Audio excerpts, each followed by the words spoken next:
रहीम। हमारी आज की क्लास मुख्तलिफ फंक्शन के ऊपर डिस्कशन करना है, जिसमें पहला फंक्शन है कनकेटिनेट। कनकेटिनेट का मतलब है वेल्ड करना, जोड़ना, टेक्स्ट को आपस में जोड़ना।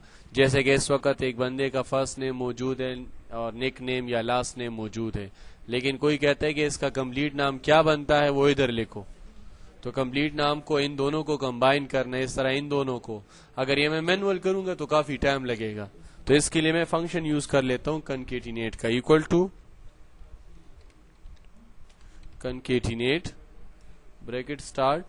जैसे ही मैंने ब्रैकेट स्टार्ट किया तो यहां पर सेंटेंस आ गया कि टेक्स्ट 1 सेलेक्ट करो। टेक्स्ट 1 हमारा ये है, फिर कामा टेक्स्ट नंबर 2, 3, 4, 5 जितने टेक्स्ट आपने कनकेटिनेट करने हो कर सकते हो। इंटर किया, देखिए दो नाम मैंने आपस में जोड़ दिए। अगर यही फंक्शन में इस तरह करता शिफ्ट F3 और यहां से अप्लाई करता है इसको, जैसे कि देखें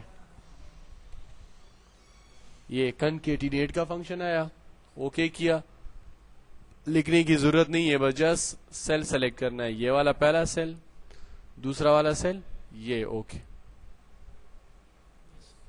बाकी के लिए मैंने इसको यहां से ड्रैग किया। अभी जो मैंने वहां से अप्लाई किया तो आपने देखा उसने भी ये लिखा, लेकिन कीबोर्ड से लिखने की जरूरत मुझे पेश नहीं आई। ठीक है, तो कनकेटिनेट का मतलब है जोड़ना। फिर है आपके पास एक फंक्शन जिसका नाम है अपर। अल्फाज को अपर केस में कन्वर्ट करता है। जैसे कि फॉर एग्जांपल इक्वल टू मैं लिखता हूं अपर, अपर मीन बड़े रूप में कन्वर्ट करो। जैसे ही मैंने ब्रैकेट स्टार्ट की, ब्रैकेट स्टार्ट का मतलब है बात शुरू। अब बात शुरू, क्या बात शुरू, मुझे ये वाले सेंटेंस की सेल जो है इसको कैपिटल करके बता दो। इंटर करूंगा, देखिए उस लफ्ज को उसने कैपिटल कर दिया। इस तरह बाकियों के लिए इधर से इसको रिपीट कर दूंगा। ठीक है, इस तरह लोअर पे कन्वर्ट करना हो तो यहां पर हम लिख देंगे अपर की जगह पर लोअर। क्या लिख देंगे? लोअर का फंक्शन। तो मैं इधर लिखूंगा इक्वल टू लोअर, लोअर के बाद ब्रैकेट स्टार्ट यानी बात शुरू।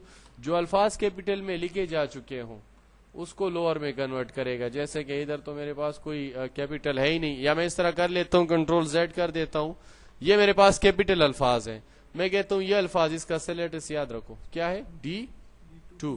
ये D2 वाला वहां पर लोअर में बन जाए, यहां पर उधर जगह नहीं है, लिहाजा मैं इधर अप्लाई कर देता हूं।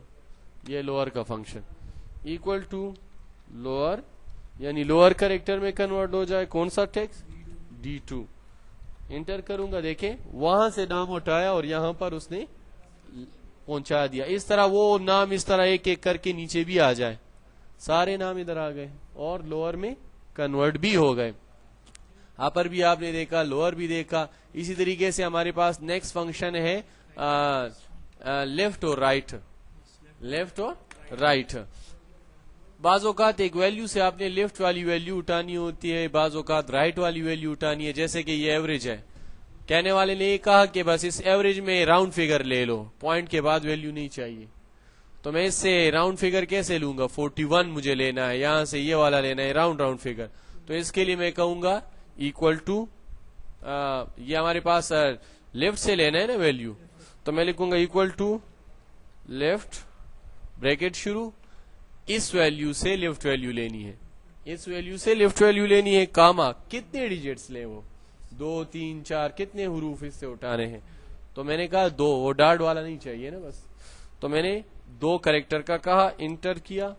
आपने देखा कि जैसे इंटर किया इसने 41 उठाया, पहले 2 कैरेक्टर 41 ही थे लेफ्ट साइड पे।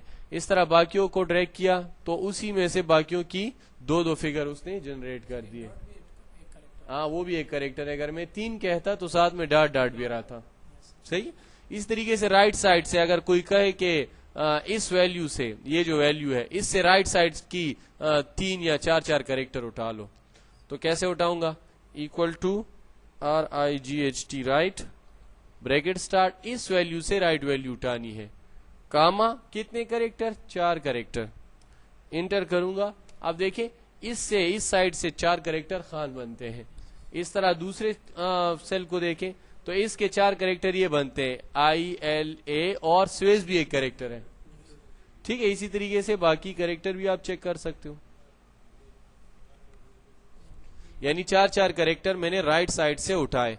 इस तरह हमारे पास एक फंक्शन है जिसका नाम है, जिसको फिजिक्स के फंक्शन कहा जाता है। साइंस के हवाले से जो है ये साइंसी मजामीन में जो है ये इस्तेमाल किए जाते हैं, जैसे साइन थीटा मालूम करना हो, कास मालूम करना हो, टेंजेंट थीटा मालूम करना हो।